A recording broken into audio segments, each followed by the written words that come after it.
Humans, give me something to believe in. Earth below me, sky above me, fire within me.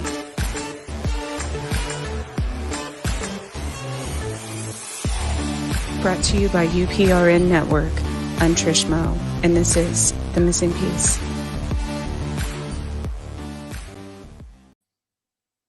Good evening. It is Monday, June 20th, I think. We are broadcasting live out of New Orleans 105.3 FM and United Public Radio Network. I'm Trish, your host of The Missing Piece. And it is tomorrow is Litha. It's going to be the longest day, summer solstice. That's exciting for, the witches like myself.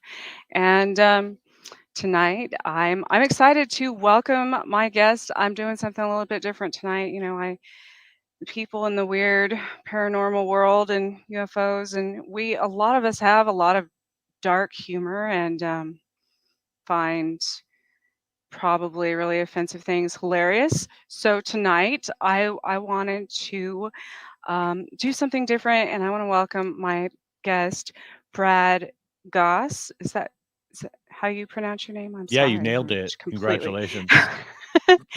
He is author to over 90 now, correct? Adult dark humor books, and has over a million followers on TikTok, and I've seen quite a few of your your TikTok. What do they call TikTok? I don't TikTok, but I watch You those. can call them TikToks. You can call them TikToks? videos. You can call them whatever. There's no wrong answer. So welcome, Brad. Before I do want to ask you how you got into all of this, but to start with, do you want to read one of your books just so our audience kind of knows what your style is before Sure. I Yeah, ask you about your life and your, left kidney and everything? I'll give you some choices. Okay. Okay, here are your options. Cinnamon, a horse forced into the sex trade. Sweatshop Kids, make everything you own. Dead Babies 5, a series of short life stories. Conjoined Twins, so many unanswered questions. Or Gluck Gluck 9000. Okay. Oh my goodness. Oh, I guess I should mention for those of you listening, on your drive home for work or whatever you're doing, if you have, this probably isn't safe for like a work meeting or small children or something. Don't bring me to your Zoom chats. Yes, you might offend someone. I don't think I have any curse words in these particular books that I've chosen, but that's there's no accounting for what's going to come out of my mouth. So okay. So I think I want, since it's been such a big subject lately, and I'm a chimera, so I absorbed my twin at birth. I'm going to go with the conjoined twins. Conjoined twins. It's an excellent choice.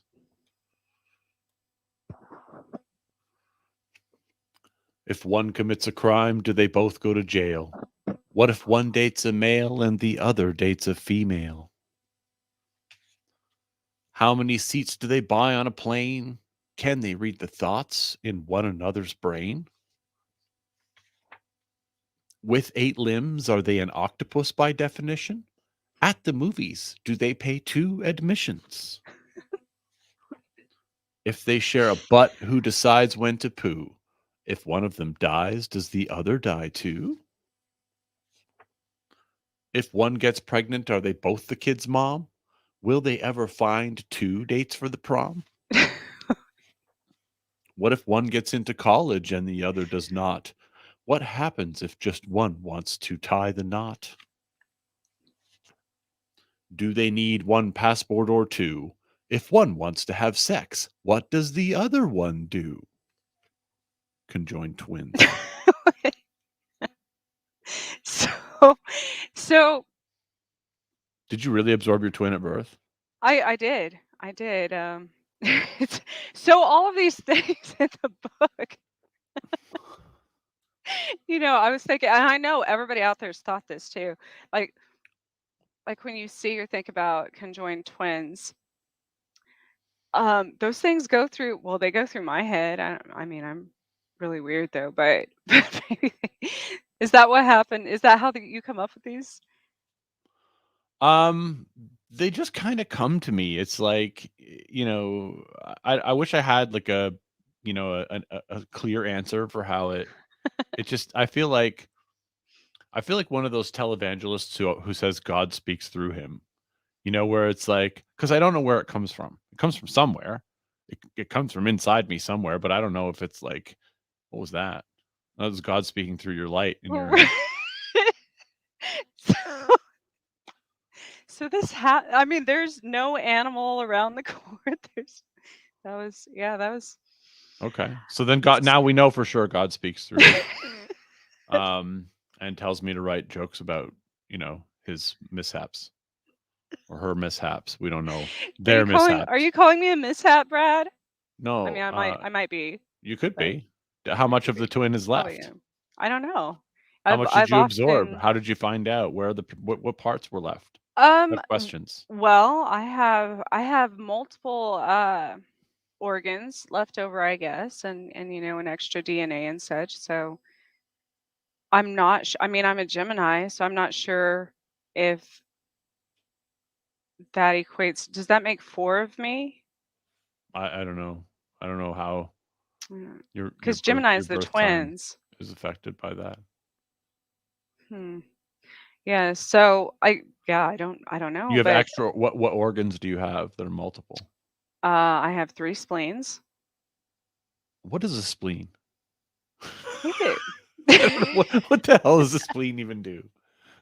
I think it filters something, You have three of maybe. them, so Yes, I have 3 you're of like them. a reverse osmosis human being. You have like Oh, extra. interesting you say that. Yes, maybe. So Now I'm gonna think of that every time I go refill my water jugs, at it's like the the good Coke at McDonald's. It's triple filtered water and it makes it tastier. I don't go to McDonald's, but I But I you know how the mean, Coke is maybe better, right? Or like even the water at Starbucks is triple filtered. It's much better.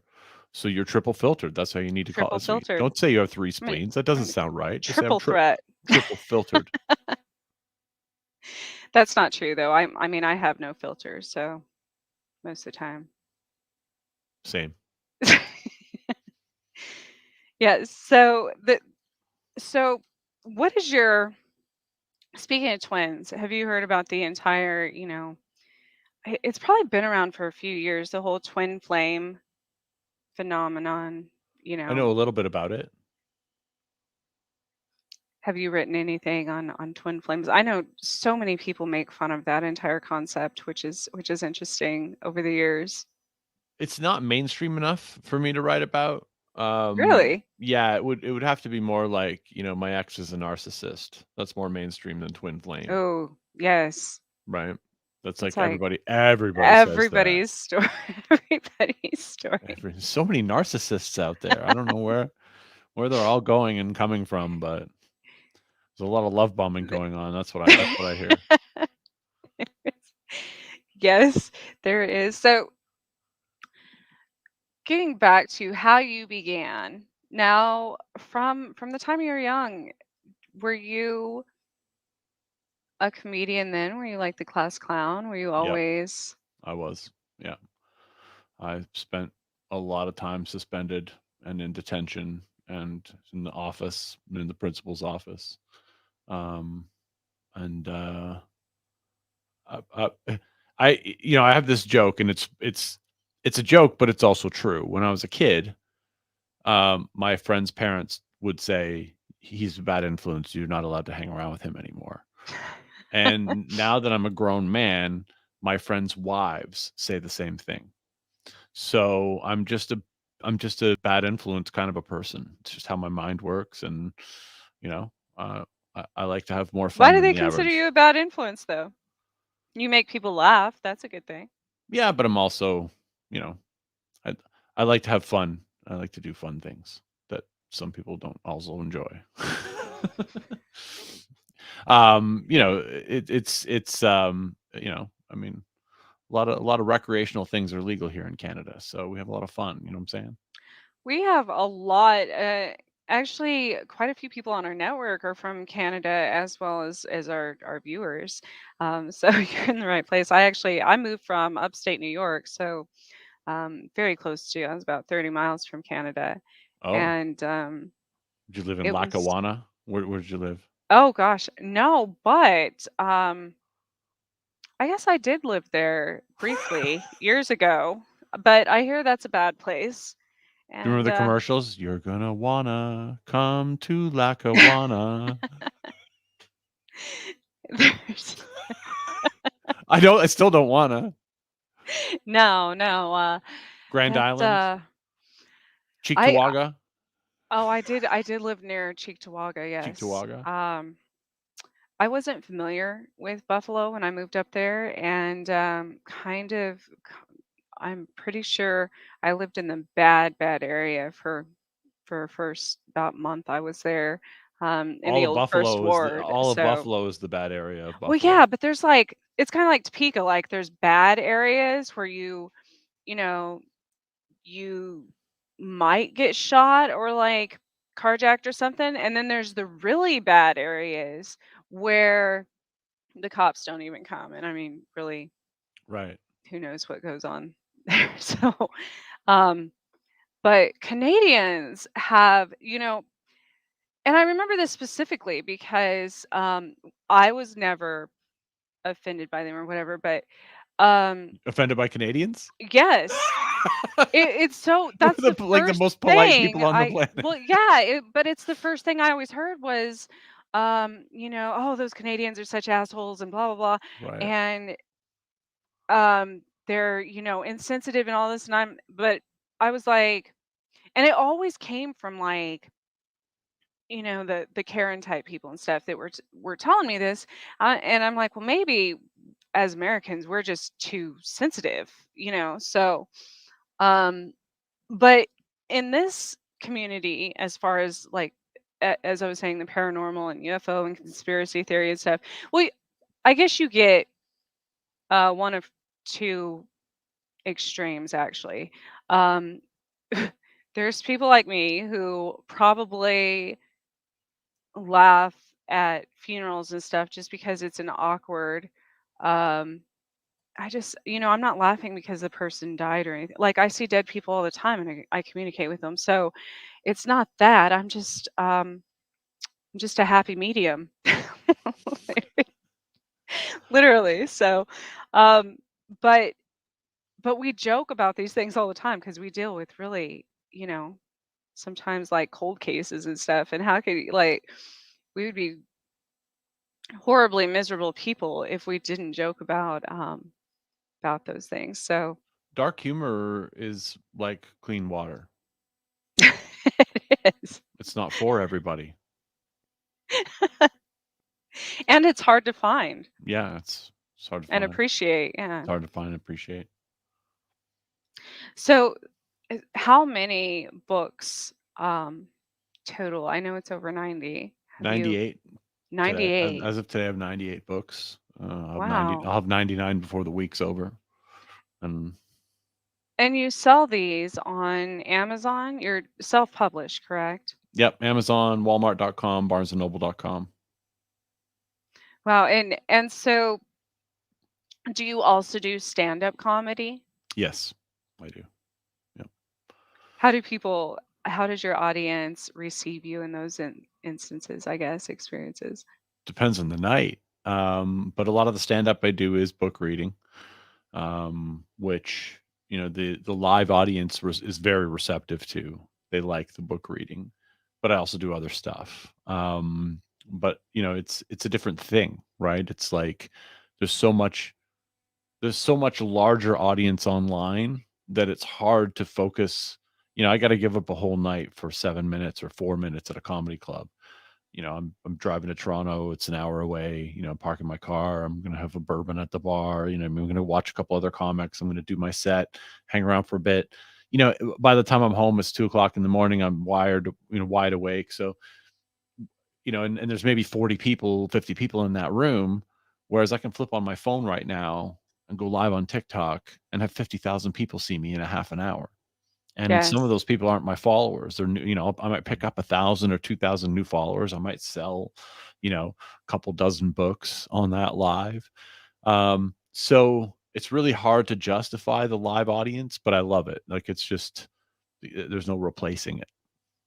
Oh, absolutely. Because that's the same reason I love to see, well, any type of performance live, as far as comedy or music, things like that, because you actually feel the crowd and the performer's energy, Yeah. from it and feed off that. So, but absolutely, as far as the online has given us such a broader way to network and have more people experience you. Like right now, we're up. I'm up to like 740,000 listeners live. So, and then obviously it goes to podcasts and such. So that's I would never be able to do that. You couldn't in most, especially during this time, um, in most public event centers and stuff. So that's awesome.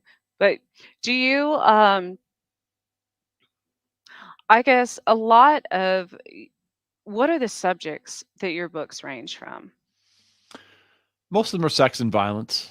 I'm either talking about abuse, some type of sex based topic, whether it's thirst traps or sex offenders or STDs or um, you know uh, and then a lot of violent type topics like death, abuse, that kind of stuff.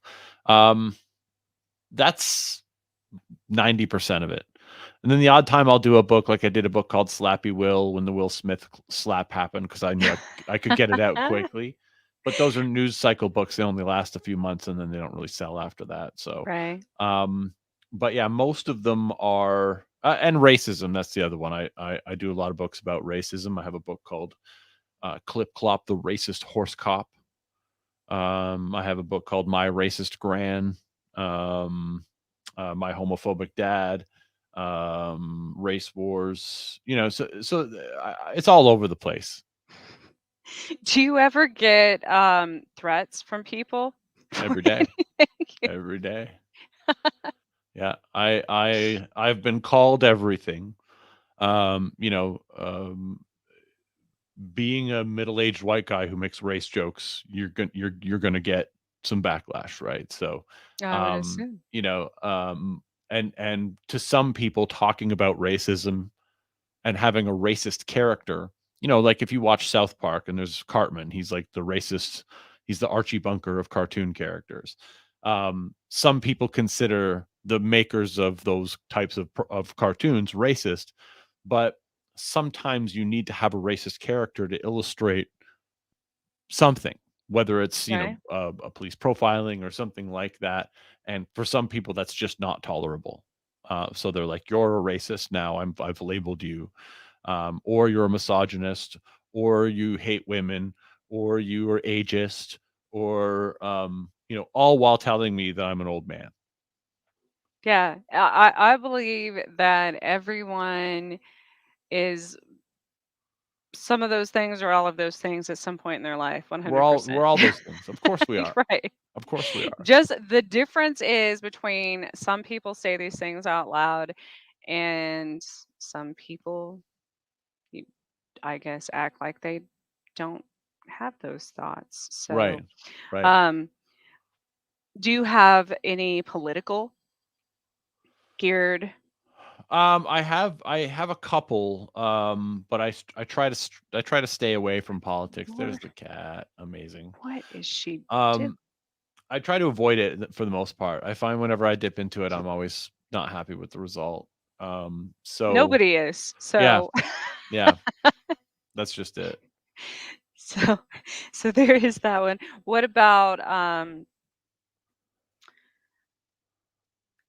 I know, which all of us that, and I don't get offended by it, that have, I was born in outside of Roswell, New Mexico, so I've been teased about UFOs and such my entire life.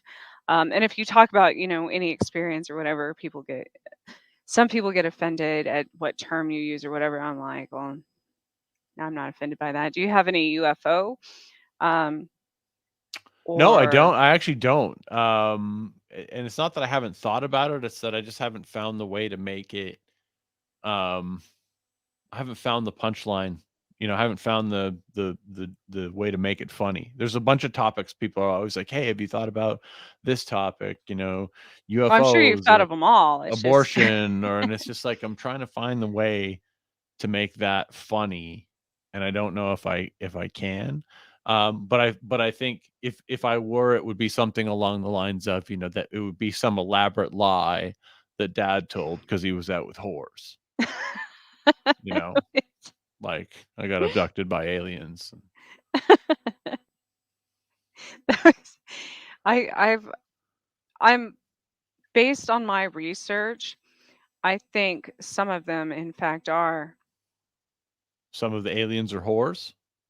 Well, probably that too, but some of the stories are potentially lies told by dads that were out by horse. I could Yes. I could totally see that. Yeah. I mean, sex addiction is a lie too, right? Like that was made up by men who enjoy the whores. But what's a whore? Someone who takes money for sex. Oh. Because see, here's what happened when I lived in New York. It came out that that was the year that Pennsylvania, they did this whole um study on or it was like a survey on the highest paid people in the, you know, northeastern states. Mhm. And for the amount of work they did, it ended up being some prostitutes from Pennsylvania. I mean, these women were making millionaires, Sure, yeah. um and it was a very professional, they had this whole vetting process, and Sure. um you know they were anonymous as far as their clients and all this, but they made a lot of money and people were making fun of them. And I was like, okay, half the people I know have sex for free with strangers. We're all whores. We're all whores at the end of the And day. these women are out there, oh my gosh, you're not gonna I'm getting a call from Sudbury, Ontario, Canada. I know no one there. I don't even like how does that happen? I wish I could answer it on air. I'd be It's like Canada Revenue Agency. They're probably looking like for a they're looking for their money from me. how does that happen? They've been trying to find me for a while. I stopped taking their calls last week. Yeah, so they're gonna go through They're me. stalking me on a I podcast. know. I wish I could answer it online. Sudbury. Where is that? It's the north. It's a mining town. It's where all the nickel mines are. That's So, interesting. yeah. Huh. It's it's not really interesting, but it's a thing. It's a Well, fact. no, it's interesting that they I got that phone call just now because I don't know anyone from Canada. I mean, as far as like they would call me from, an unidentified number. So, Right. especially when I'm talking to somebody from Canada. So, Are you uh, chalking that up to some type of it paranormal activity, strangeness? no No? synchronicity. Yes, Okay. paranormal. Synchronicity. What's that? Synchronicity is, well, sort of like when you mentioned a sign from God and all of a sudden my light started flickering. Got it. Right. Most people consider certain things coincidence. I guess it's kind of like a coincidence or whatever. Right. Um, but synchronicities are just little things that happen randomly, Like when you think of someone and then they call you. right? Got Or it. you see their name or something. Yeah, kind of the same thing. I just happen to be talking to someone from Canada and then I get a phone call. So Right. from Canada. Right. Now, I also saw this is really impressive. You have little jingles, right? Like little songs That's right. Yeah. to many of your books. Do you create all of those yourself? No. I hire that out to I use a website called Fiverr, Oh. and I hire out a jingle company, and they do like radio jingles, and so I just pay them to make book jingles. Do you want to show us? Can you show us an example of that? Sure. Let me pick one here You for have you. like a professional studio thing going on. I love your backdrop there. Yeah, I don't mess around. I'm in it to win it. You know what I'm saying? I'm in like a different room every week, and I just have pictures behind me. I get it. How about here's a good one. This one's called Why Daddy Hits Mommy. Why daddy hates mommy?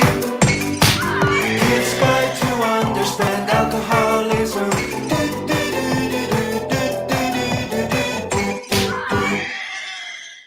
There it is. Is that a horse? No, that was a scream from Oh from a god. woman being slapped very hard by her drunk alcoholic husband. Do you have that book you can read to us? Sure, yeah. I'm sorry, you're gonna have to you're gonna find it. It's right here. Why Daddy Hits Mommy. When Dad comes home, he wants two things: a whiskey drink and spotless sinks. Even though your mommy works too, Dad's domestic labor expectations are askew. Once Daddy enjoys drinky three, it's time for you and Mom to flee. To Grandma's house you'd better go, or Mom will suffer several blows. To the face is where Daddy hits, because he drinks and cannot quits. Please remember Dad is sick, even when he uses a stick. Alcohol is Daddy's crutch, and that's why he hits Mom too much. Why Daddy hits Mommy. Okay. Why do a lot of the women in your books have red hair? I'm just curious. Um, I'm a redhead, and I've been this, noticing a lot of books lately, not just yours, but all these women have red hair, and I'm like, is that's a theme? no, I've got blondes. I'm kind of all over the place, but that one character is in a lot of my books, so she does have red hair. Yeah, Yeah. it's like all the witches in books; they all have red hair. Do they? Yeah, most of them, yeah. I always thought they had black hair. Some of it depends on which part of the, I guess, Depends on which which witch. background, which, yeah. But a lot of them, a lot of them have either red or black, I guess. Yeah. So they're setting us up for failure from the beginning.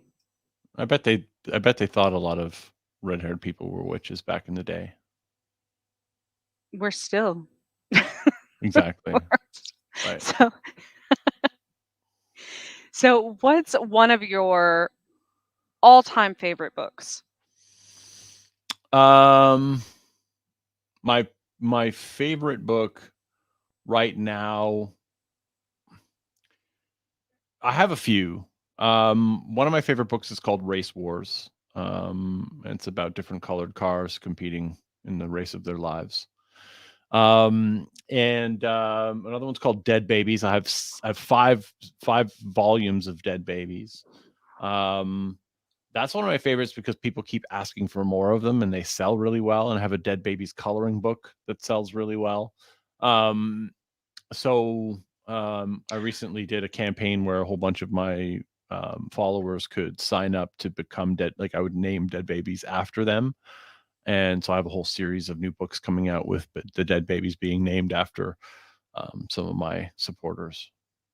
That's so that's a really good point to make because I'm sure even, some people are out there thinking, "Ugh, this guy, nobody wants to hear that. Nobody wants to," but that's really interesting that you get requests for, certain subjects and certain topics. Yeah, people love darkness, right? And they love it when you kind of lean into it in a way that others don't. It kind of goes back to your thing about making jokes at a funeral. There are some people who deal with their trauma through humor, and there are some Mhm. people who deal with grieving through humor. And for them, you know, there are women who've had miscarriages who like me reading dead babies. There are women who are having, like, there are women who have baby showers who get my books as a baby shower gift. Some people Right. can handle it and some people can't. And there's just some people are soft and some people are harder, and the harder people need, a harder edged comedy. They need a weirder thing. So, and when I say Dead Babies, a series of short life stories, most people laugh, but the odd person is completely put off by it. I've definitely had people get really mad about it, and it's always their thing. It's always like, you can't talk about that because and that's always the thing. You can't talk about domestic abuse because my dad hit my mom. You can't talk about racism because I don't like it. You can't talk about dead babies because I had a miscarriage. See, You know, well, I guess I'm on the other side where things, like I said, things like that, because I've seen a lot of death and had miscarriages stuff. Like I was trying to find this picture. I was gonna show you because um that reminded me on it kind of like the witches thing. People ask me if I eat babies, all the time because that was historically what witches were known for, to eat you babies should and just eat say no. eat It's kids. 2000. It's 2022. We eat stem cells now. Yeah, I was like, I kind of had to We eat fetuses now. go more, go, but so what I was doing, this was back when I was celebrating Yule, and I cooked some Cornish game hens.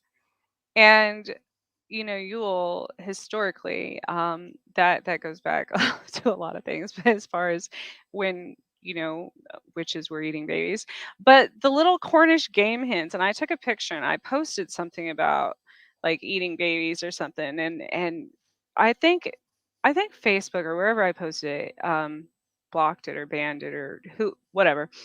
And because they looked like naked, the little Cornish game hens, like when they're all Yeah, like yeah. curled up and on a pan, they look like little babies.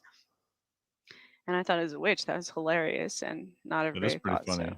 That is pretty funny. I wish I could find the picture,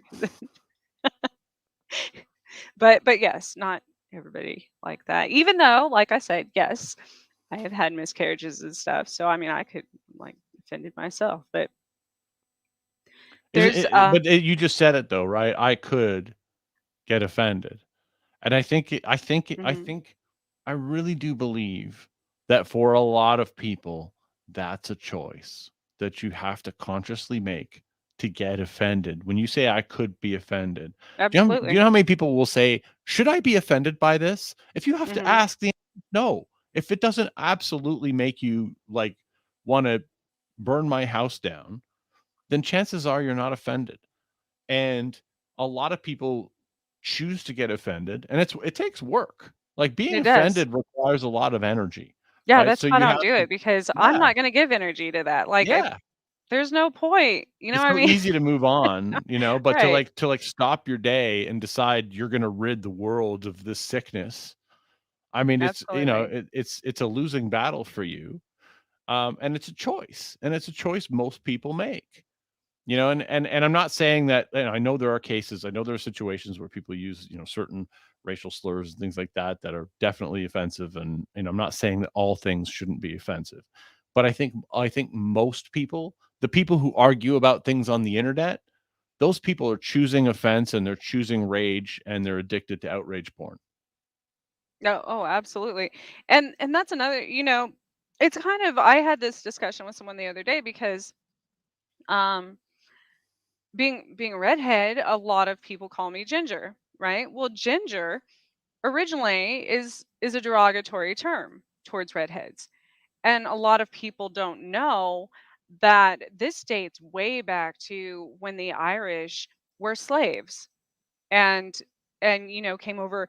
And so what happened with the Irish were, um they were all shipped over the same, like a lot of times, many times, with the African slaves, and they crossbred the Irish and the African slaves to make like a hybrid. They thought it would be a stronger, they thought the Irish had better immune systems and such, and certain qualities, and that the Africans had better, more strength and these things. So ginger originally, aside from the actual definition of being a color, um, it was the same, you know, like the N word, but with the letters, um, I guess, mixed up there. So that's where it Oh, originated. interesting. And many people don't know that. They just go around, but I don't get offended because I'm not. I'm like, yeah, I am. I didn't know A that. color ginger This too. is news to me. Yeah. And that's why, especially when going back to, like Celtic and pagan roots, and especially in New Orleans with, even the voodoo traditions and stuff, there many of them are very, intertwined because of that relationship between the Irish and African slaves back in the, historically. So, Sure. um yeah, a lot of people don't know that. They just go around, well, you shouldn't be offended by ginger. I'm like, do you even know? And that's my thing, if you don't know the definition of something, or why as you said, why you're getting offended, then why are you putting energy into it? Yeah. Which, granted, most people aren't completely, including myself on a lot of things, educated on the true meaning of many things, and that probably stems, or like goes back to why they're offended to begin with. So Right. And don't get me wrong, I love it. I like it when people get offended because I've learned that with the type of comedy that I do, the negative people watch longer than the people who like you. And the negative people comment more almost than the people who don't like you. And the negative people share your stuff with their friends absolutely, because they want them to share the outrage. yeah. So there's um there's money to be made off the negativity and off of the hate, and I'm here for it. I'm 100% here for it. Well, I Every don't negative even. comment brings a positive one too. But see, I consider people that hate me like a fan, because if you Yeah. truly hate someone, you don't really give a shit what they're doing. You don't put any energy into that. Right, You right. could care less. If you truly hate something, you just it like It's dead to you. it's absolutely dead to you. Yeah, Um so I've always switched that around and thought that those were my greatest admirers, sure. The ones, If they care about you, they're you putting matter. that right. Yeah, if they're putting that much energy into spreading the word about, my nonsense. So, Yeah. Aw, you cared enough to comment. yeah. Yeah, that's so many people are angry right now. I just see it. So triggered. Come at me, bro. Come at me. I can handle it. Do you think, now I've seen a lot of your TikToks talks tick see, I don't even know how to, I haven't been on TikTok very often. So, but I've seen a lot of them as far as your interaction with teenagers and such. Yeah. I like to talk to teens on the internet. Well, and I listen to, no, well, that sounded I like to talk to teens on the internet. I I listen to a lot of those, and I think about my own, like my son's a teenager, and I think about the stories, he has when he comes home from school and he gets sent to the principal's office, and even the things these teachers call me, and I'm like, half the time when I get calls from these professionals and such, or the principal or whatever, um, for instance, not long ago. It was April Fool's Day, and a teacher or the principal or whatever called me and said he got caught shooting a friend with a water gun in class or something, and I don't know, maybe it looked like the kid, who knows, but I mean the kid was fine, but my son got sent to the office, and the authority figure said, "Is it okay if I just smash the gun in front of him?" And I'm like, A squirt gun? right. It's like, it was neon, like neon orange, Right. Right.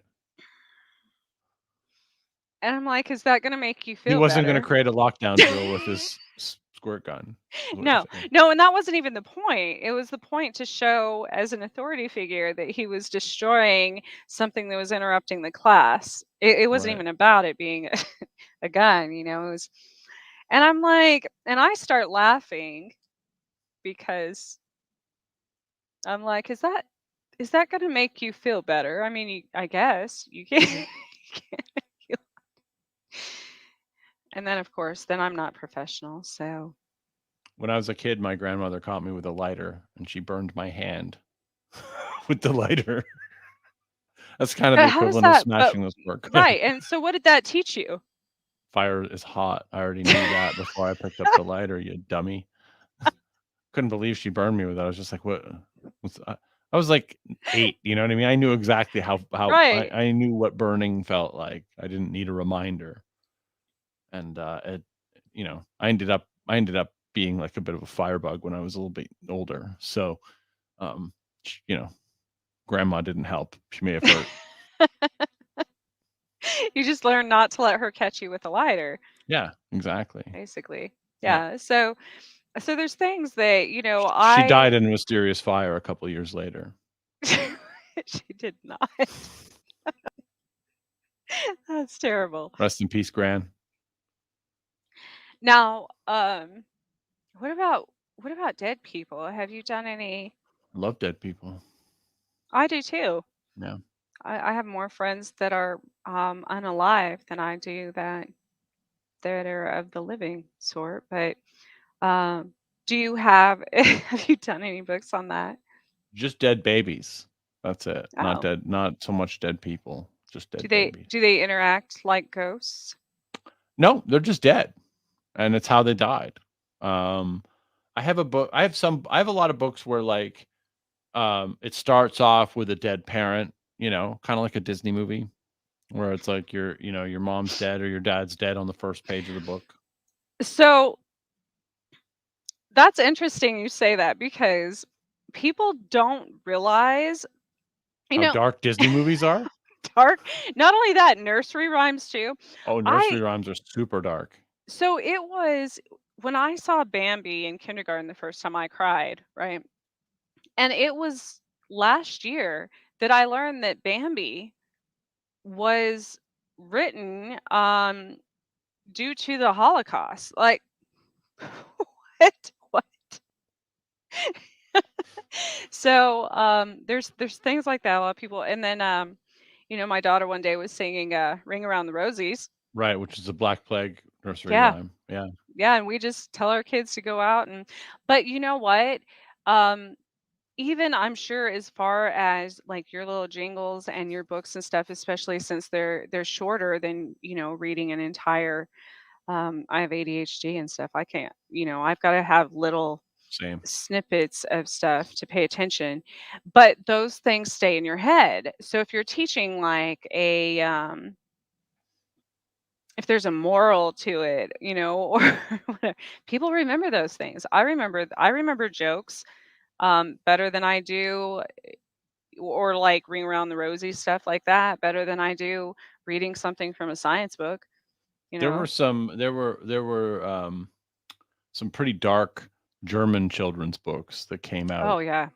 Uh Struwelpeter or something was one of them, and it was like a kid and he there was a tailor and he had big scissors and he cut the kid's finger off every time he cut another finger of the kid off every time he did something, or There There were was some dark, dark children's books in Germany. the one last year that was banned that I almost did a series on because it actually went with the theme of a mouse that I killed in my house. That was tragic, tragic story. But um, and that was a real life event.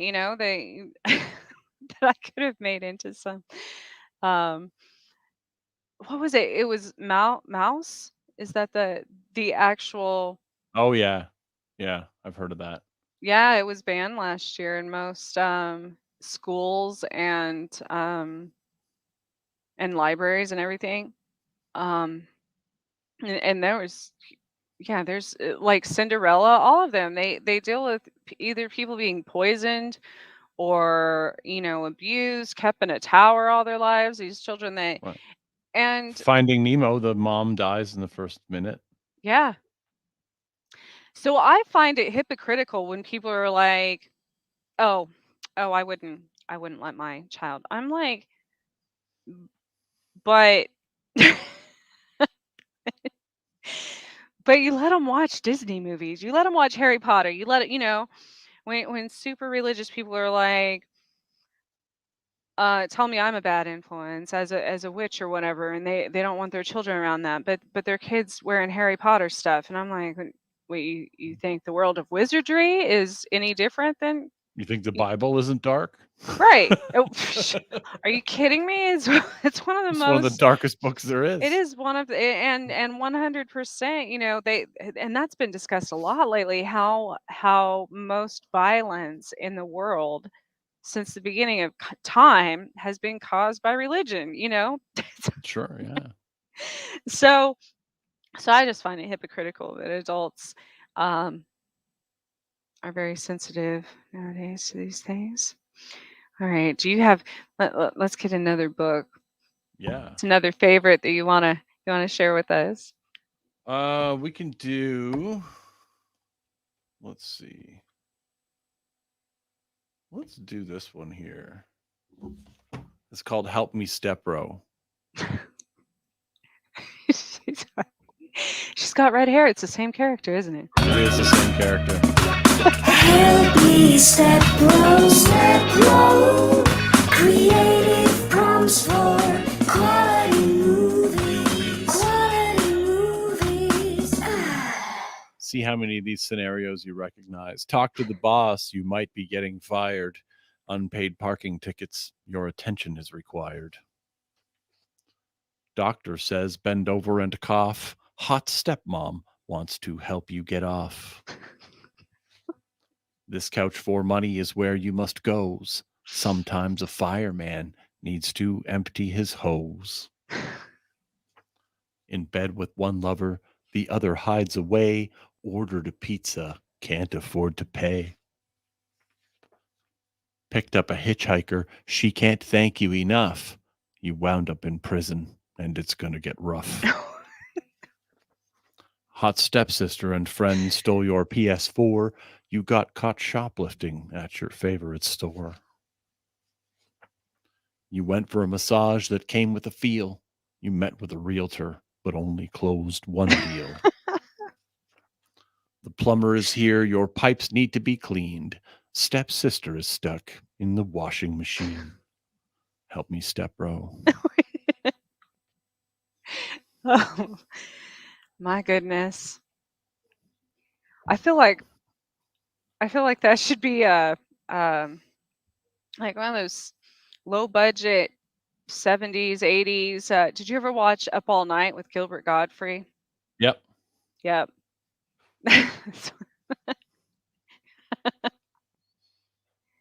I don't even remember what channel was that. That was I don't know.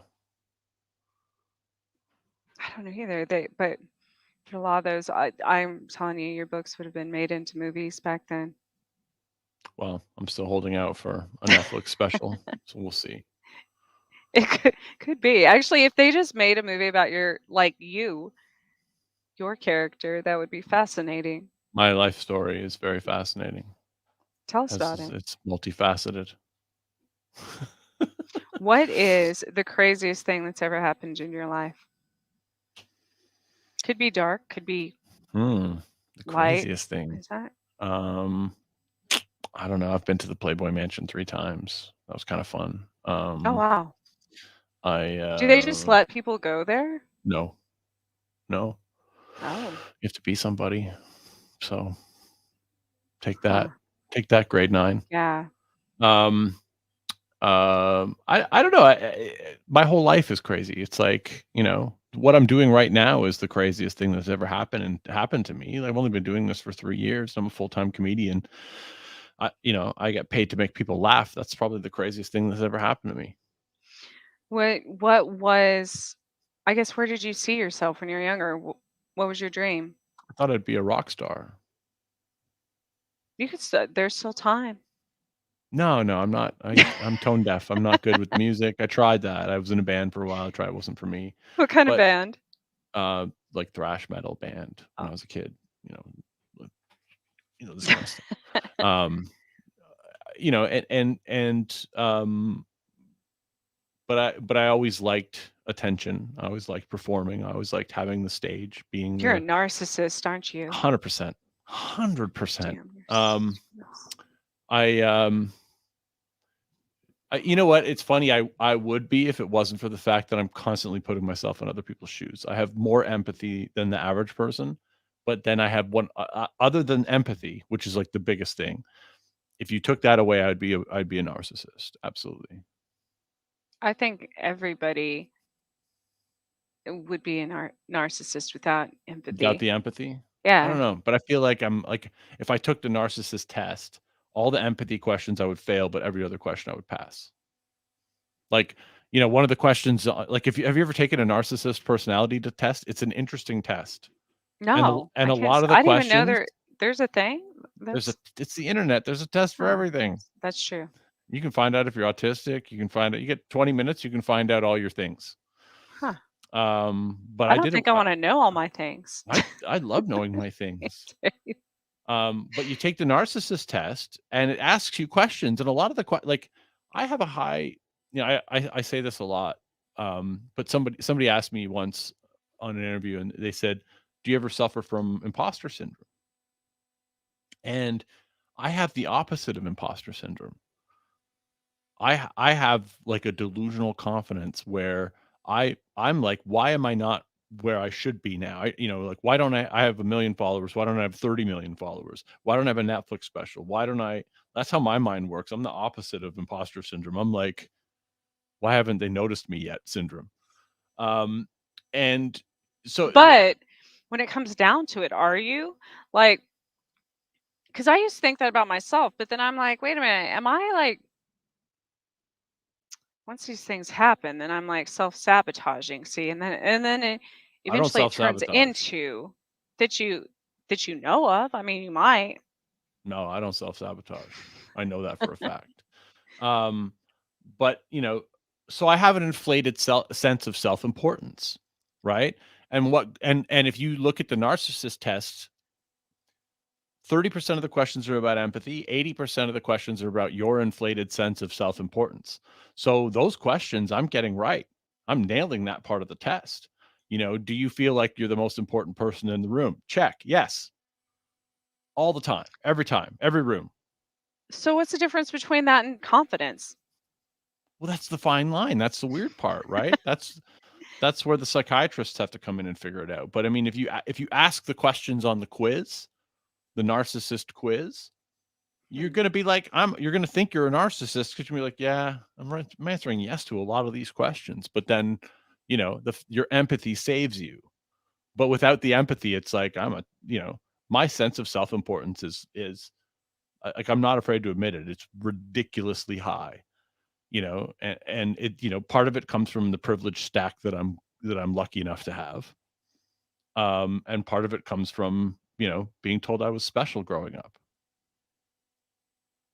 Special as in, like, were they being sarcastic or did they really mean it? No, they meant it. Oh, yes. No, like I Well, mean, then that like I think 100%. Um, well, we've learned that everything stems from obviously your upbringing and childhood traumas and right. things that We blame people our go parents through. for everything. absolutely. Yeah, Um, which in most cases they are to blame. sure. But it does make a huge difference, if as a parent, you invest in your kids, and regardless of what it is, that Yeah, like as I was saying, like with my son, he tells me jokes all the time that are horribly inappropriate, but I can't shield him from other teenagers or the internet or anything. Did you see, I saw it. see that? Yeah, yeah. God says What you is can that? shield him. God says you I can. guess I can. The lights are flickering again. So, so I can't shield him from those things. But so instead, I actually encourage him to write jokes and Yeah, to tell other people and to make people laugh, and I listen to them and I laugh with him, and um I think back, if I had done that, I might have gotten slapped when I was younger. possibly. Yeah, I mean, it's a different time. Like, my parents grew up in the 50s, so very more old fashioned than I am, but so it does, so I wouldn't have grown up to be a comedian, obviously, right. having that upbringing. But I do think it's important, as far as um and it's enabled um him to pretty much also be empathetic and fit in with many different groups of friends, as far as I don't like discouraging. I'm sure it's the same with you. You seem to get along, from what I've watched on the internet, with so many different types of people, that initially probably absolutely hated you to begin with. Oh yeah, Um, yeah. yeah. So trying to figure out where a lot of these things stem. What's the scariest thing that's ever happened to you? Hmm. That's a good question too. I don't know. I've never really been in like a life-threatening situation other than maybe a car accident once in my life. And um I I don't really have anything scary that I can Really? think of. Yeah. I mean, That's I've been amazing. I've been homeless. That was scary. Really? How I've old were you when you were homeless? 17. I've been, you know, very close to bankrupt. That was scary. But not like life and death scary. Um, okay, here's one. When I was a kid, I was walking on some ice on a lake, and I was pretty far out, and the ice started to crack, and I remember, you know, turning around to go back and seeing how far out I had gone, and I could hear it cracking in the distance, and where I was, and freaking out. Um, and running back as fast as I could, but not lifting my feet. I was slide running, because I didn't want to like, create like a, any kind of shock on the ice. And, I remember thinking, you know, like I could die here. So that's probably this. If I think about it, that's probably the scariest thing. How old were you? 11, 12. Oh, wow. What the hell were you doing on ice? It's Canada. Oh, that's true. They That's what they we do do. We play with the ice. hockey and Yeah. such there, yes. Yeah. It Forgot about wasn't that. hockey. It was just a bunch of kids having fun, and I went out too far on the ice and heard some That is cracks. that is scary. My sister fell off a dock. She slid off a dock under some ice one time. And my aunt caught her, which is crazy because I mean a lot of people die that way and get stuck under the ice. Yeah. Um, okay, what is the best thing that's ever happened to you? My life as it is right now is the best thing that's ever happened to me. So um, I'm happily in love. I'm in a great place mentally. I'm in a great place with my career.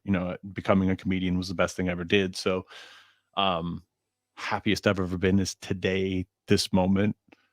Um, yeah, and more so tomorrow. I know it's a cheesy answer, but it's the truth. It's like, No, that's so if there's you had very asked few me that years people. ago, I would have found a time and place in my life where I was the happiest, but now it's like today. That's great because that means you're present, Yeah. and appreciate that. And there's very few people that could answer that way. Um, and so you said you're in love, so I assume you have a partner. Yep. And um, he, she, I don't want to use the wrong they, them. She Sorry, not judging, but does she? How? What does she think about your career? she loves it. She's extremely supportive. And um she gets me, which is important. My need for a certain amount of accolades, a certain amount of attention, certain amount of self-importance. She gets that, and so she's very um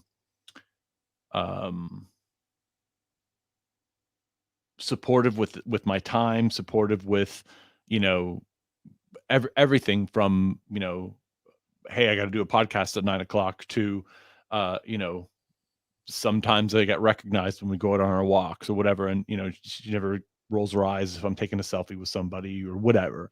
And it's, but more than that, she gets it, right? Like she gets what I'm doing, and that it's important to me, and doesn't belittle it, doesn't make me feel like, I'm on some, I'm She doesn't get chasing offended some. by your Oh, no, no, by no. your She books. loves the comedy. I That's mean, we good. we have a That's similar good. sense of humor, so we joke all the time about a lot of stuff, and she's given me a lot of ideas. I feel like I've been that person too. um, but that's important. That Yeah. 100% to have a partner, especially if it's something that is absolutely your passion and your dream, to do, that supports that and doesn't, especially when it's something that's sort of controversial and taboo and stuff. And that's why I'm single, because I'm too taboo. I might hex people and such, but no, I really don't. Getting too old for that shit. But um there's I gotta see. There's another book I saw of yours. You can read us another one while Okay. I'm looking that up really All quick. right. I find them hilarious. Let's see what we have here.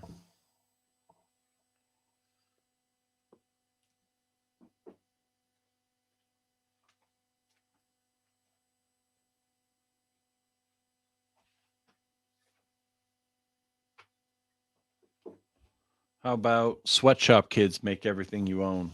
Yes, that is so true. Sweatshop kids, make everything you own. Sweatshop kids, sweatshop kids, sweatshop kids. Sweatshop Kids Make Everything You Own, from Gran's frying pan to your new smartphone, while you sleep quietly in your bed. A kid somewhere gets smacked in the head with the very same shirt that you now own. Kids also pick coffee wherever it's grown. Kids work long hours and sleep on the floor. No time to play, no time to be sore. A kid made your hoodie so soft and so cheap. Kids pick sugarcane for your favorite sweets. Kids mine the diamonds for all your bling bling. Sweatshop kids are there to make everything. Child labor is important, now you can see, to keep things cheap in a throwaway society. Sweatshop kids.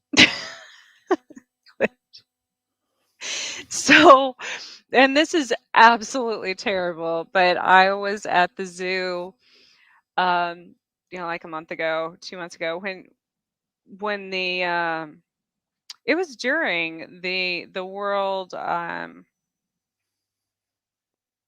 don't know the politically correct term for the day, but it was like a child labor um day It's a celebration awareness. of cheap No, cheap goods. child child labor awareness day.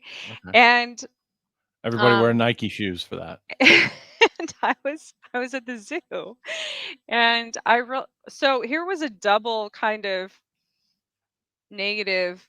They have, in the rainforest part at our zoo here, they have all these products that are killing the rainforest. All these major brands, shampoos and different food items and stuff that we buy every day and that are killing the rainforest.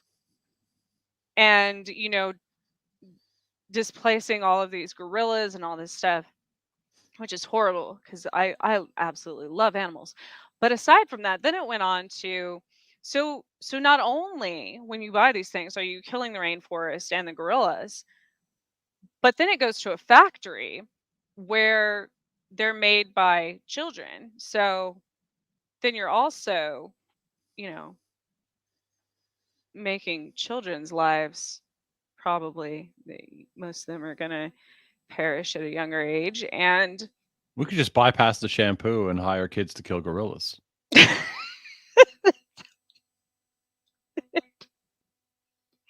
who's going to cut down the rainforest? I mean, The kids could do it after. that's true. Well, the kids could cut down the rainforest and kill the gorillas, kind of, and all at the same time. Simultaneously, All at the just set same it on time. fire. Yeah, slash and burn, That's true. and we could televise it so that we'd have some entertainment, and then we wouldn't need But shampoo. so what I found fascinating is the only people that were paying attention to this, like I'm a giant child, so were me and all these other kids around me were reading these in infographics. Yes, that's what they're, telling about the statistics of these things. And the adults were completely just like, "Oh, come on, kids, that's just nonsense. She just that's history, whatever." They were just looking at the animals, like mocking the gorillas, and Right. I'm like, that's interesting, because they're the ones, and it was only the kids paying attention, as it is in most cases, True. and I thought that was interesting. But um, if you go on, it's like the U.S. Department of Agriculture or whatever. You can actually, and I was dumbfounded by this. You take this little quiz to see how many slaves you have hired, or that you don't hire them, but when you purchase all these products, it Right. tells you how many slaves you currently have employ, I guess. Yes, basically. This is an actual, I'm going to have to find this website. It's I an want it. actual government website. And it'll tell you, do you buy, whatever, shoes or shampoo or um I don't know, home decor, whatever it is. Johnson and Johnson vaccines. And then they just keep Yeah, but it adds up. I employed like 80 slaves from Central America or something. That was from I try to be, and I was like, no, because I actually pay attention to where things are made and try to be sustainable and all this. But that just goes to show we don't know with outsourcing and resource, whatever. And Do you then ever my wonder if parents, mold on bread worries about sustainability? I feel like we're just mold on the planet and we're like worried about sustainability, but we're you here to kill know, it. Our job is to that's kill it and we don't even know it. that's a good question, actually. I That's a think it's our really, job to kill the planet and we just don't even realize it. it And could be. we're all talking about how guilty we are about it, but We're really it's like like, why what if we're we're the here. catalyst? Yeah. We're here for Yeah, we that. might be. That's our mission, and Yeah. it's taking us actually, I mean, sometimes it takes us a long time because we grow a conscience, Right. and then other times we're just like, I whoever think we created just loved us. I think we just love to hate ourselves and I think we love to blame ourselves for all Yeah. the things. And I think, you know, I don't know. I feel like it's one of those things where it's like no matter what we were doing, we'd be complaining that we were destroying the planet. Like even if we were like the most sustainable, the most green, we'd still Right. be complaining about, you know, those solar panels, the a lot of effort went into making those and it's destroying the planet. Well, Like it's we would still complain about the, and the that's the thing. thing, because I was reading about like um hydro fuel, concepts and stuff. Why don't we have all this water? Why don't we use that for power and energy? And then they talked about the places that are doing that are killing something else. And I'm like, well, there Yeah, goes that theory. exactly. And then the Yeah, wind destroys the chi energy in the air, and that kills birds and all this. And I'm like, well, damned if we do, damned if we don't. Like, exactly. and then after Elon Musk bought Twitter, there's all these people that are like in third world countries are saying, well, why couldn't he use that for, what was it, like 400 million or 40 whatever? billion. It was 40 billion. Yeah, that's a lot But more he than. didn't he didn't go and he didn't dip into his savings account. He put together a group of investors to make that purchase. That group of investors is never going to say, "Oh yeah, let's take that money and go solve world hunger." Right. Like, it's not But it's that's not my like point. Like, he dipped into his checking account and wrote that check. yeah. And people are saying, well, why didn't you do this? Why didn't you do that with it? But now that I'm older, I think about, instead of blaming everybody else for the situation I'm in or whatever, it's true when they say that's his reality. That's his choice, That's Right. But his okay, so reality is you not so to. whoever says that, go take half your net worth and Yeah, donate it to a charity. If you're prepared to do that, yeah, which you're not, you're prepared to tell someone else who's got more zeros in their bank account than you what they should do with half their net worth, but you will never take half your net worth and give it up to right. somebody else. So shut your mouth and stop That's telling someone else what to do with their money. Like it's you know what I mean? absolutely. It's like it's so and I'm not like one of those like billionaire apologists or anything like that, right? I mean, Jeff Bezos rode a penis rocket into space. You know what I mean? Like they're all doing stupid shit with their money. But at the end of the day, it's their money that, and if they want to buy another company with it, or if they want to put a bunch of investors together to buy a company, then like go make your own money. Go do your own thing. But, I mean, so many people were saying Elon should do this, Elon should do that. Like, leave the poor guy alone. He's got you know enough to deal with. He doesn't Oh, need I he agree. doesn't need everybody telling him what to do with his money. Not that he's going to listen. And I agree. That's the thing. There was a lady, I don't even know who it was by. It was just a TikTok video, because TikTok does roll over into other, Instagram and Facebook and everything Yeah, now. And she was just saying how people ask her what her mission is on this planet and how she's contributing to the mission of the planet and blah blah blah. She said, well, I create things that make me happy every day. And they're like, well, who do you create them for? She's like, well, myself. I'm like, well, why? Because it brings joy to myself. Well, are you working towards helping others? And no, just I create them for myself because it makes me happy every day, and I want to live my life happy every day. hashtag And that's narcissist. right. But I'm like, that's actually ingenious, because if everybody did that, then we'd all be happy and nobody would be hating on other people because they'd be worrying about their damn selves instead of everybody Right. else. We need a lot more drugs to pull that off. There I'm goes just the making government. myself Yes, happy yes, with there cocaine. goes. Maybe that's why they were, I have a magazine, like a Time Life magazine from the 60s or something, where they advertise housewives that are happy because they did a lot of coke. Seems legit. Yeah. Yeah. Have you ever looked at old advertisements from like 40s, 50s, 60s? All the time. They're hilarious. Yeah. So many people all the people would be offended now. Oh yeah.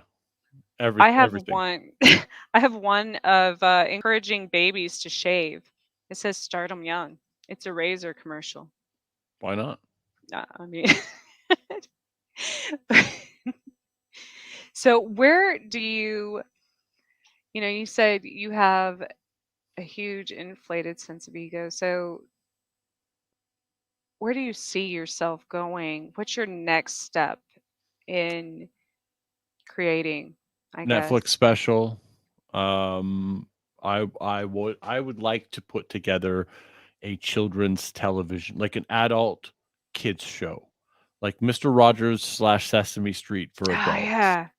yeah. Where it's kind of like comedy slash ASMR slash just like like a cure for anxiety for 30 minutes with my deep buttery voice and just like 22 minutes of pure weirdness. um and like puppets and songs and but weird, Like a you messed up know Jim Henson. yeah. um I feel like there's I think there's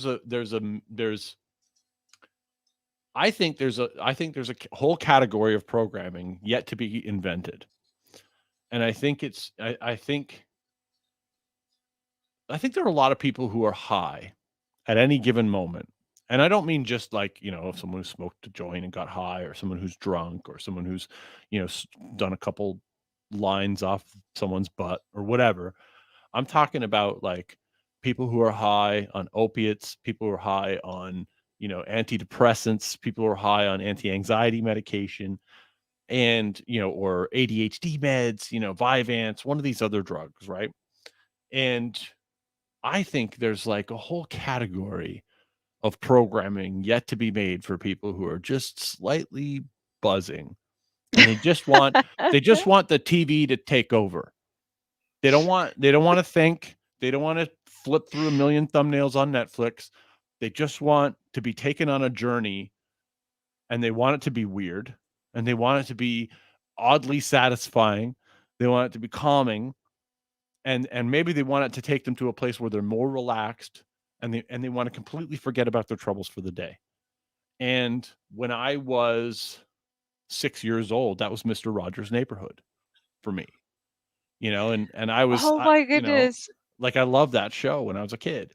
And I feel like that kind of like it's entertainment, but it's also like, of course they made it to educate kids, but they also made it just to calm you down.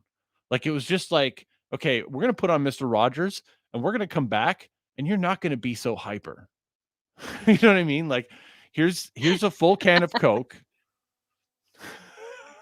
Sit down and watch Mr. Rogers, and you're going to be less hyper than when you started, even with the full can of Coke. And somehow that's what he did. He made me feel like um safe and calm, and like everything was going to be okay, and everything was in control. Yeah, And and it wasn't so serious all the time. yeah, and I feel like there are people opening their mail right now that are totally stressed out, and they just want to pop some kind of, Molly, whatever it is they're taking, and just turn on something that totally takes them to a weird place. That's like, I don't know if I'm going to laugh, or if I'm just going to be entertained, or if I'm going to fall asleep, but I don't know. I feel like there's like a whole category of programming for high people. Well, not just high people, just like I don't watch normal TV. I don't watch the news. I don't, because it's just so I don't know. I don't like negativity in that manner. And I don't like fake stuff, right? Or Right. or politics or anything like that. Right. And so I find myself watching like old Saturday Night Live skits, or like the animal voiceovers. I think those are hilarious. The offensive animal voiceovers. Yeah. That's uh, extremely funny. But did you ever watch Bert and Ernie's all the different connotations of Bert and Ernie's Adventure Time? No, I haven't seen that, Where but it sounds I was awesome. pulling up like their theme song. I'm like, I think my son when he was little had it on, it was on, I put it on TV for him. And it was like when these bedposts start knocking, that's when the adventure begins. And I'm like, wait. And like Bert or Ernie or whatever jumps in bed with the other one, and they say we're gonna go on an adventure or whatever. And I'm like, this, what is happening on the TV? And I start paying. Took off Jet, a ride we won't forget. Yeah, there's so many. There's so many. I'm like, do people, they're, the writers of that are purposely doing that. It's for the parents who like clean, like me, who was like cleaning or something in the background, about to pull my hair out and overheard it and was like, it's kind of like Shrek movies and stuff where you have Right, the with the double adult, humor. Yeah, yeah, the the 2 layers. innuendos. Yeah. And I appreciate as a parent those things because that is my escape. So yes, I think there's a huge market for it. We live in a Um, world where billions of people watch soap cutting videos, yeah, you yeah. know? There are soap cutting videos on YouTube with 1 billion views.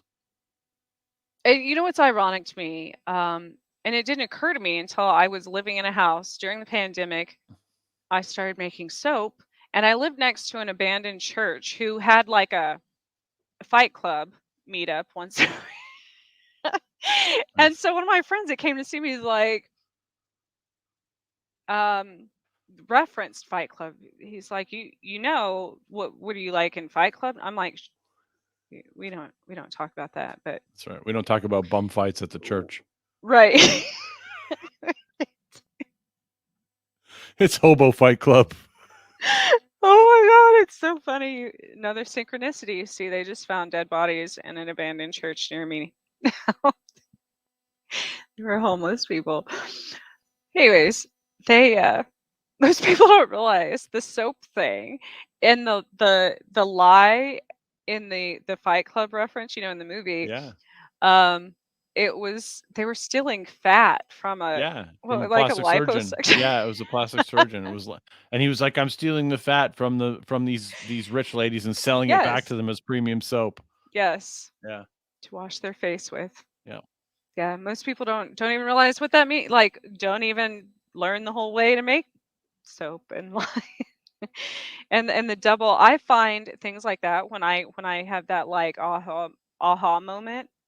I'm like, that's great. And then I really appreciate the marketing or even like these different movies and stuff. But another one, Garbage Pail Kids. Did you ever Love collect Garbage those? Pail Kids. Yeah, loved it.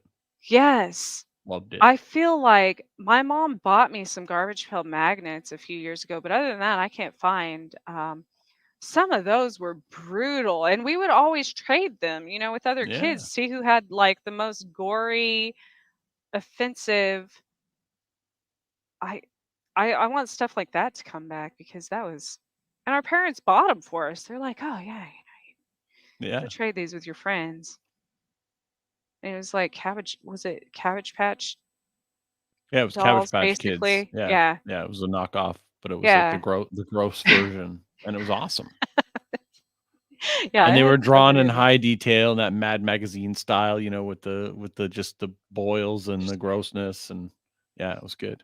Oh, they'd have like severed hands and heads and entrails coming out and all kinds of things. Yeah. They were very, and they all had a different name, which was like really creative name. That was great. Yeah. Um, but I feel like, if I hosted a slumber party and handed those out as a prize or something, like I might be sued nowadays by someone. I don't know who you're inviting to your slumber party, but your friends sound very litigious. I don't I don't have friends that would sue me. Well, not my friends, but I'm saying if I hosted like, handing out those cards to kids nowadays, I feel like their parents would be offended more I don't so, know. I read more dead so than babies the books to kids. kids, and this is the similar kind of nastiness and That's gore. true. That's I've true. actually considered releasing them as like a card set or maybe like a game of something, some kind of thing. Yes. Yeah. Yes, you need trading cards. Yeah. Yes. Everybody loves dead babies. And oh my gosh, what was the The Dirty Uncle ones. I don't know Oh the yeah, exact title on yeah. yours. Don't bathe with Uncle Joe. Do you have that one? Yeah. That's funny because Joe is our producer, so Is Joe your producer? he is. Mm. All right, we're gonna do Don't Bathe with Uncle Joe.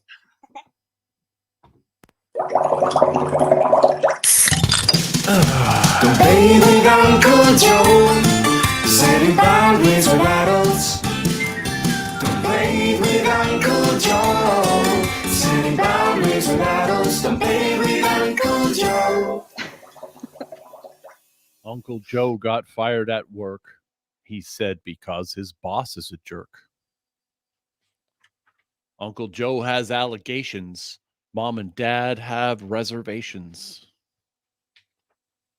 Uncle Joe is staying here. Uncle Joe might offer you beer. Careful not to take a sip. Roofies are what he might slip. Uncle Joe likes having baths. Uncle Joe might touch your ass. Keep your distance from his hands, even when he makes demands. When in doubt, you can just say no and never bathe with Uncle Joe. Don't bathe with Uncle Joe. Do you think schools are going to allow your books in their libraries? Um, Probably not. But there's this concept of reverse shoplifting, which I always loved, right? Where you can just go into a library and place your book on the shelf, or you go into a store and place your book on the shelf. I've actually considered doing that as like a YouTube stunt where I go into a bookstore and I put my books in the children's section and I watch the parents in horror, heading over to the section and being like, "What is this? What is this? Sex offenders?" so, so it's always interesting. Have you ever been to Japan? No. So I went there. I studied there when I was, oh gosh, 18, no, 19, 20. Um, and it's so interesting how compared to the US, they were selling 40s of beer and you could buy a fifth of vodka out of a vending machine and cigarettes and everything else. But the vending machines closed, shut off at 11 p.m. just to deter kids from buying them after 11.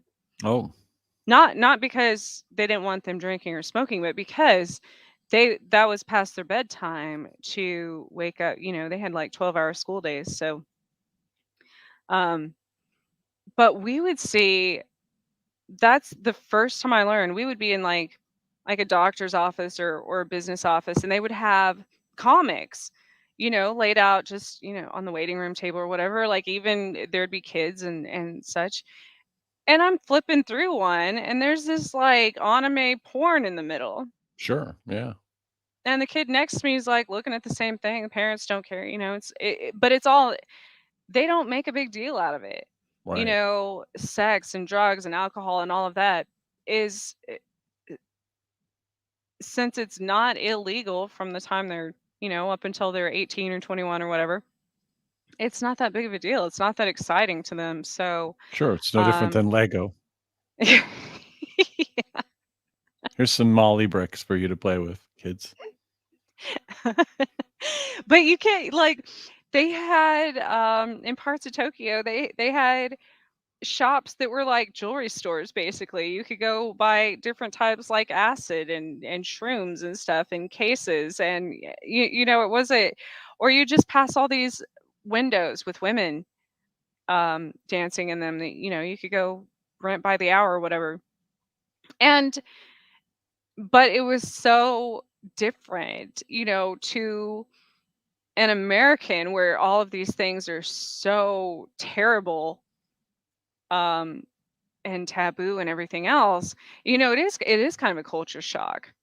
Yet Sure. me having tattoos to them was very, very taboo. They're like, "Oh my goodness, you're one of the like you're owned by the Japanese mob and all these different, Right. because my life. But but it's interesting how different. So I wonder, another thing were translations they would make fun of. Like I got this shirt um that had cartoons and stuff on it, and it said anorexia we style. And at the time I was like, that's great. I'm gonna go wear that around the sorority girls in the US, you know? Yeah. And things like that there weren't offensive. So I'm assuming your books, as far as being popular, do you have a way to like statistics on what countries or where they're purchased or things like, have you ever Yeah, the US and Canada are my biggest markets. really? Japan is I sell in Japan, and my books are available in Japan, but they don't. I probably sell one book a week in Japan. Huh. That's interesting. You need like a translation. Yeah, I'm not going to go there. People keep coming to me and they're like, "Oh, I want to translate your books into this. I want to." It's like, you know what? It's so hard to do that for me. I'm a one person operation right now. It's Oh, just so hard to do absolutely. that, and I feel like it's something that comes with, you know, being bigger, being closer to where I believe I should be, which is some type of bigger publishing deal and worldwide distribution with bookstores and translations and all that kind of stuff done properly. But I don't want to do it with some guy in Germany who just wants to make my books German. You know what I mean? Right. Like, I don't know Right. what that's going to look like. And now I'm going to split my royalties with you. No, I'm not interested. Yeah, you have to be really careful with nowadays people. Yeah. It's such a big thing, especially with publishing. You know, you hear about so many independent or people getting screwed out of all kinds of stuff when they, Yeah. they trust these other companies. It is Yep. difficult. Yep. Well, I hope that um, we have listeners from all like Timbuktu and places that I don't, people don't even know exist. So Like hopefully this Sudbury, helps. Ontario. I think it was a cab company. Occasionally people have, when I got this new, it hasn't happened in a long time, but when I first got this number, people called me like in the middle of the night and asked me to give them a ride somewhere, and I'm like, um I should start, like back then I was like, I should just start telling them I'll be there in about 10 minutes, you know. Yeah, you got to mess with people when they mess up your number. I love that. What if they're in a dangerous neighborhood? So They just stand there waiting forever. sure, wait inside. It's tragic. The cab's not coming if you live in a dangerous neighborhood. You already know that. Yes, I The do know the that. police aren't coming and the I cabs know. aren't coming. You might get a creepy Uber driver, but you're not getting a cab. Getting a thirsty Uber driver. Probably won't even get a bus for that matter. So, That's right. all right, Brad, do you have one more book? Sure. Yeah, we'll do one more. Well, we probably have, depending on how long they are, we probably have time for two more. Let's do Dead Babies. All right. Right? Real quick, do you do the illustrations also? No, I don't. I have two full-time cartoonists who work for me. Oh, wow. And they don't want me to name them because they're religious. And so, because I'd be happy to share the spotlight, I'd be like, "Hey, I'll put you down as illustrator and co-author on the book or whatever." And they're like, "Nope, just pay us. We don't want our parents to know what we're doing." Because flesh-eating fish picked this girl clean. A house cat murdered little Nadine. Henry suffocated inside a jar. Quinn was killed by burning hot tar. Logan set himself ablaze. Ninja stars took the life of baby Jade. Benjamin was stabbed by a pitchfork. Harper was stabbed with a lit torch. An owl clawed Liam until he was dead. Don't ask me how Sophia lost her head. Quinn was killed by two jellyfish. Jack choked on a big candlestick. Jen was frozen into a block of ice. Emily got forked right in the eye. Amelia was penetrated by a goat horn. Acid killed Jaden right after being born. Evelyn was killed with a nail bat. A flower pot crushed the head of Ayat. Jimmy was killed by a porcupine. A fish took the life from Madeline. Dead babies. Oh my gosh, a fish. It's a terrible death. The choking on the fish, Terrible death. the whole fish. Who are some of your greatest, I guess, idols growing up, or even now? Growing up, I was a big fan of Henry Rollins, who did like spoken word tours, which I thought was the coolest thing ever. Like the fact that he could just go to these places and talk for an hour and get paid. I thought that was so cool. Um, um, a lot of like punk rock kind of bands and Hunter S. Thompson. I was a big fan of him growing up. I read a lot of his books when I was young. Um, um, and a lot of like really weird, like, you know, like the Dead Kennedys, trying to think of other music that I listened to, but it was a lot of like I almost look at my books as like a punk rock song in a children's book, you know, and so I was always fascinated by punk rock and by the people behind it and the sort of political leanings of these people and the things that the alternative things they had to say that nobody else was saying, and I always thought it was so cool. So that was a big influence growing up. Do you have siblings? No, only child. That's where the I bet. self-importance comes from. Right. I was gonna say. I was just gonna say that. I was gonna say Yeah. all the psychologists out there are gonna be like, oh, Yep. yep, Yep. yep. Check. Yep. Only child syndrome right here. Yep. Yeah. And you grew up in Canada?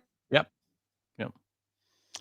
I've pretty much lived within an hour of where I am right now my whole life.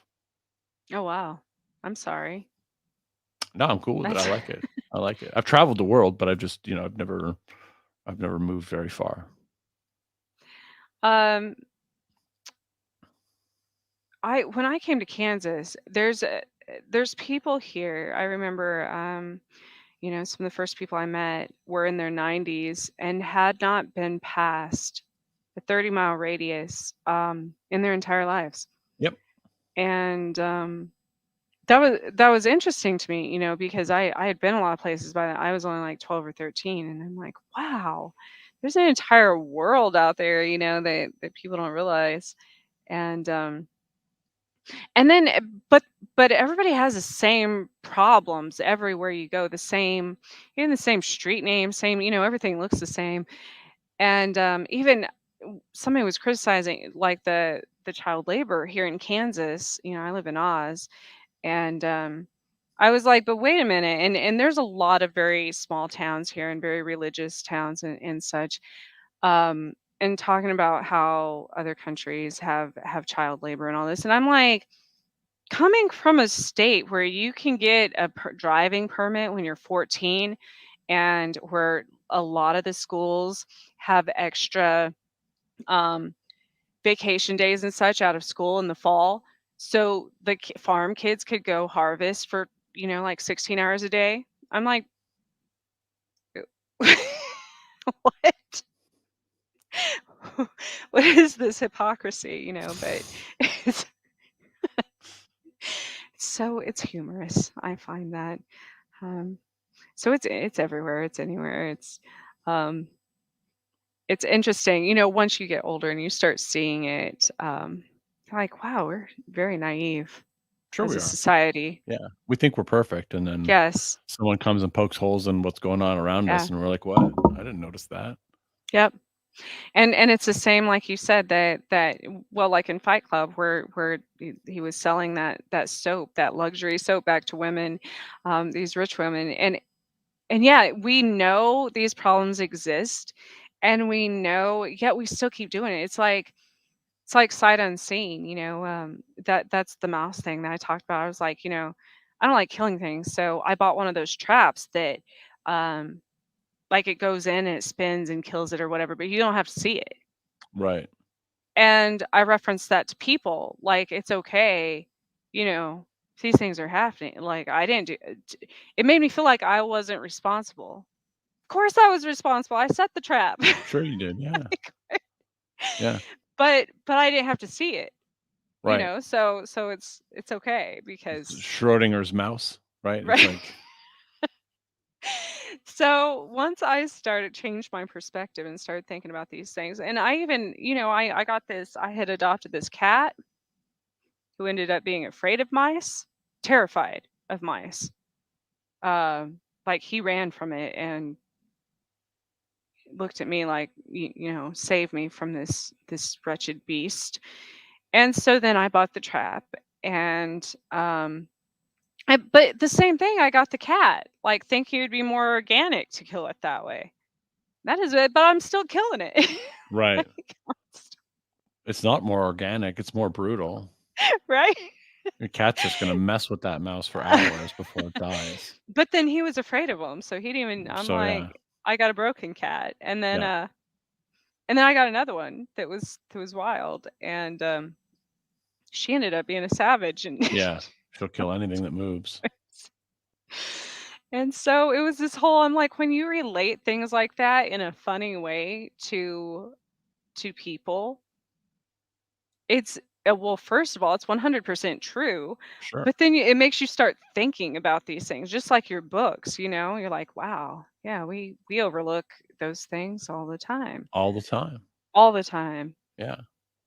I But for hear me, it's like, you know, I'm not doing, like, a lot of people think I'm doing it to shine a light on it, or I'm doing it to like make it a thing, right. or you know, I'm trying to influence your next vote. You know, and they get, and people, you know, Americans especially, right? Politics is religion in America. It's not like that here. Ugh. It's not like that here. You're born into your party, and you know what I mean? Like, it's not like that where I am in Canada. Um, but you know, that's not my goal. My goal is to make you laugh at the absurd. And the absurd is sometimes the stuff that's happening under your nose that you don't want to notice, or you don't want to see, or the stuff that you don't want to talk about. But it's what's happening, right? Mhm. So, but my only goal is to make you laugh. I have zero interest in shifting your political whatevers. You know, I don't want you to do anything differently because of me. The only thing I want you to do differently is go to Amazon and buy a book. You know, I'm not interested in changing who you are, or what your parents taught you, or what you think about people of other colors of skin. None of it. I don't care about it. If I make you laugh, I met my quota. I think, and I think that's amazing because, but then again, I don't think. Well, I don't know. I think that you've probably changed a lot of people's opinions of or perspective of dark humor in comedy, you know, because it does make them laugh. It probably makes people laugh that didn't expect to laugh. I've seen those things, those Yeah. videos you do too, Yep. where you try to make people laugh, and that say, you know, that think they won't or whatever. Yep.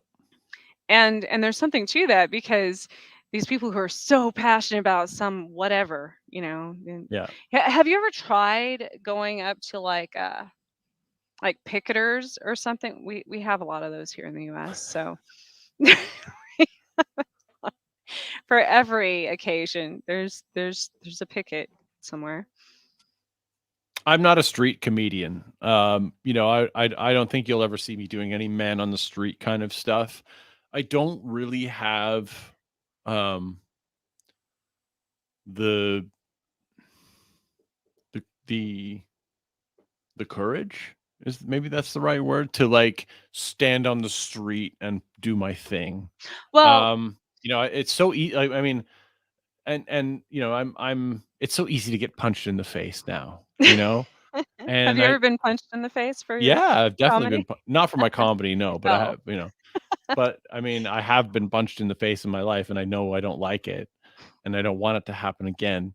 And I feel like confronting picketers is a recipe for getting punched in the face. So for me, that's it a could no be. thanks. Um, I like to be behind my screen. I do like to be on stage, but I would not want to confront an angry mob of people with signs. I would not want to, shock people with weirdness on the street. I see a lot of people doing that. And it's very entertaining. I love to watch it. Seems Um, dangerous though, it yeah, does. it seems dangerous, and I'm just not. I don't really want to set myself up for violence or set myself up for some type. I mean, we live in a strange world now, right? I mean, Yes, absolutely. it's so easy to People get are shot. triggered very easily. Yeah. Yes. So I'm not a man on the street comic. Like I always call myself a sit down comedian. I'm in my basement, I'm sitting down. Sometimes I'm standing, but you know what I mean? It's like there's th- I don't know. There's a I can confront strangers with a webcam, and there's zero violence potential. Absolutely. And it makes me feel safe when I'm doing it, and I can still be effective. But the unpredictable nature of having to bring a camera person, confront a stranger, and try to make them laugh, or try to get them to do, when they think they don't know what my motive is, they get, you know what I mean? Like, I don't know, it's just it's too unpredictable. I well, I would agree. People are crazy. Even Yeah. if you're not doing anything to them, Yeah. they're unpredictable. Um, gosh, I had another good question for you. Um, as far as I know you do, I'm not familiar with it, so it starts with a Q. It's like the random call in Oh, something. What is Omegle. that? Omegle, Yes. it's called. Oh, Yeah. Q, it's not a Q. It's It's called QAnonChat.com. Do you I've never used that until, I was looking at some of your videos, but I assume you meet tons of people who are both for and against dark humor. So your experiences on that, I guess what's the variety of people that you come across? Um, i- there aren't very many people on there that get offended, because I feel like, if you go, I mean, look, it's the internet, right? Right. If you go onto any unmoderated website where there's going to be random webcam matching, you're going Oh to see yeah. a lot of dick, right? So there's so much to offend you, that I am the break from the weirdness when you're on Omegle, right? Oh, that's interesting. There's so Yeah. many naked people on there. Really? Just, and it's sad because a lot of minors go on that website. So people give me a hard time. They're like, you're on a website exposing minors to adult topics.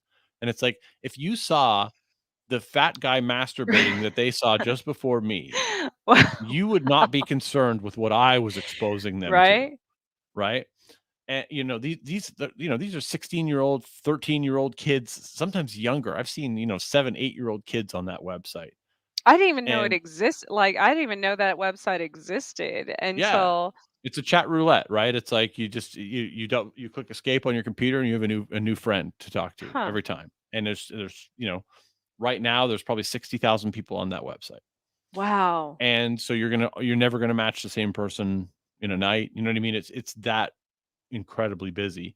And but it's packed with, you know I mean, here's the way I look at it. If you're naked on that website, and children are going to randomly match with you, you're already a pedophile. Yes. And I'm on there telling jokes, and obviously if you're really young, I'm not going to share my jokes with you. But if you're a teenager, I will stop and talk to you, and they will constantly tell me, this is the best interaction I've had on this app all night. This is the best thing that happened to me tonight. I was almost ready to give up on this site, and then I found you. I make them laugh. I give them a couple of minute break from the ridiculous Yeah. that they're dealing with, and a lot of the time it's bullies, right? Like I come across a Yes. lot of bullies, That's and what they're I was gonna say. yeah, Like most of the ones I saw, it's an interesting interaction because initially they come off with direct, hits to you, like yep, talking about like old man, this, whatever. yeah, yeah. And then it's such an interesting to watch you turn it around, the interaction to a positive one by the end of your conversation with them. It's where the empathy comes in because when I was 16 years old, if I had Omegle and I saw me, I would say all the same things. To an adult. Yeah, of course. I'd be like, "What are you doing on here, old man?" Yeah. I'd be the same way. And so I don't fault them for that. And I know I can turn them around. Some of them I can't. Some of them just skip me and they move on. They're like, ew, or whatever, and then they move Yeah. on, and that's fine too. Um, but a lot of the time, what happens is someone will skip me. They'll be grossed out. And they'll say, oh, and they'll skip me, and then somehow they'll find out later Mhm. who I am, and then they see me like 2 months later, and they're like, "Oh my god, I skipped you 2 months ago. I'm so sorry." And like, the kids will bully you until you make them laugh or until they find out you have a million followers, and then they turn into a completely different person. Then Right? they're a They fan. they value that. So, if someone finds out you have a lot of followers, they will instantly like, I had this girl one time that was bullying me, and I was live on YouTube, and I was just letting her do it. And I was kinda just waiting for her to run out of steam, almost like a boxer waits for someone to stop hitting them, or to to run out of energy from punching. And she somehow figured out that I was live on YouTube, and she Googled me, and she went on TikTok. She saw how many followers I had. And she as soon as she looked at her phone and she looked up, and all of a sudden she went from this evil bitch, she was being so mean to me, saying all these horrible things, to being the nicest person. And it's just funny how people value these metrics now more than ever. Yes. And they look at you differently when you can either A, make them laugh, or B, um, make them think you're more famous than them. It's interesting. My daughter, she's 9, but she categorizes people now that I interact with in real life, in public. I'll be walking down the street, run into somebody I know or whatever, or maybe it's just an acquaintance, and she'll be like, "Are they a super fan?" And I'm like, What? What's a super fan?" Well, like somebody that you know really well, but they really really like you, and I'm like, "Is this how you categorize your friend?" Probably. And it is because that's their generation, but Yeah. it's just funny to me. I'm like, "What's what's a super are they just a regular fan?" I'm like, "What is that?" No, it's an actual friend. Right. Yes. I'm like, "You kids should try this sometime." Yeah. But then on the other side of it, I have heard my son occasionally plays like Xbox or whatever, like, and there's like game rooms. I hear adults bullying kids, Yep.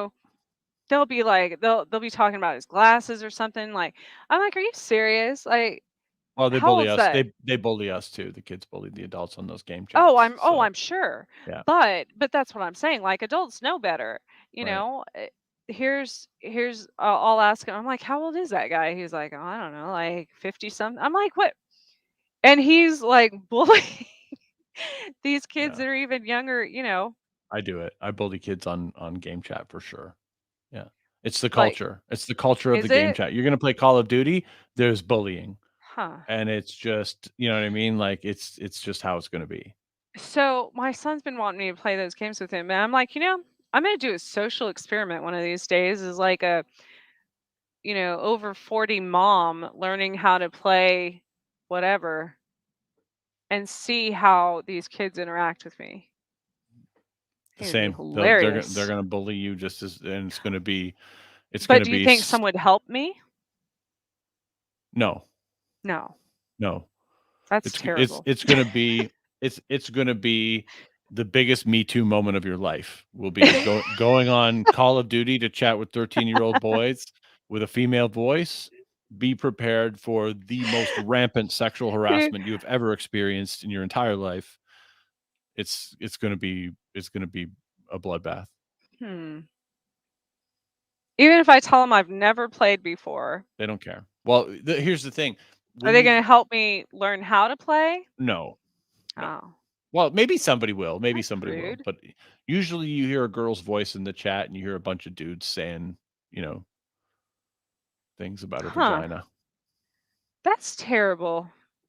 That's the If internet. somebody just wants to go on and like learn how to play. Yeah, I'm gonna go live one time and try this. You should do it. You Just should do I'll it. be like I'll come up with some name. I'll be like I'm sure there's like gaming mom or some there's Soccer MILF 26. that's gonna be you all heard it. That's gonna be my new Xbox. Is it like do they have it like avatars or I don't know what they Yeah, are. they got all I that never stuff. played it. Yeah, yeah. Well, Brad, it has been a pleasure. I can't believe we chatted for 2 hours. Tell everyone where they can find you, find your information Just Google me, Brad Gosse, Gosse. Easy to find. I'm on the Google. on the Google, and you Yeah, can find his books on Amazon, that's right. Barnes and Noble, Yep, Walmart.com. Walmart even. Walmart.com. You're Walmart famous. I'm waiting for Walmart to ban me, and I'm gonna like. They sell Here's everything now. if anybody's listening to this that wants to do this for me, this would make this would be this would be a wish for me to come true. I would love it for someone to order like Cucumber Curtis Can't Come to Dinner or like Race Wars or something else on Walmart.com. And then like an old person, and then call the news, your local news, whatever it is, NBC on your side or whatever it is. Call them and say, I can't believe this. I just went to Walmart and I bought a children's book and it's about, critical race theory or whatever, right? And like turn it into a thing for me. Like, give me some free publicity because I want Walmart to ban my books. There was a cactus, a cactus in a pot that danced that you could you turn it on, it would play some Yes, music, I've seen that. and Yeah. and it was and there was one that Walmart was selling, and it was singing it was singing a German rap song about cocaine. And some Oh. German lady bought it and she recognized the words of the song and she was outraged and she called Walmart. It was on the news and it got all this national coverage. And then this cactus was like sold out everywhere Oh, I'm because sure. everybody wanted the cocaine sniffing cactus, right? And so I'd love to have that happen to me at some point. So I'm cool with getting banned from Walmart if anybody's down Yes, for. give lots of offensive reviews. Yeah. Well, Brad, it has been a pleasure. Thank you so Thanks, much for Trish. joining me and accepting my weird awkward invite. I love So weird, awkward invites. They're the best invites. I will post all of his links are in my group or on all of our sites. And it has been a pleasure, everyone. Thank you for listening again and join us next week. So we're back. I don't have like a quirky end thing.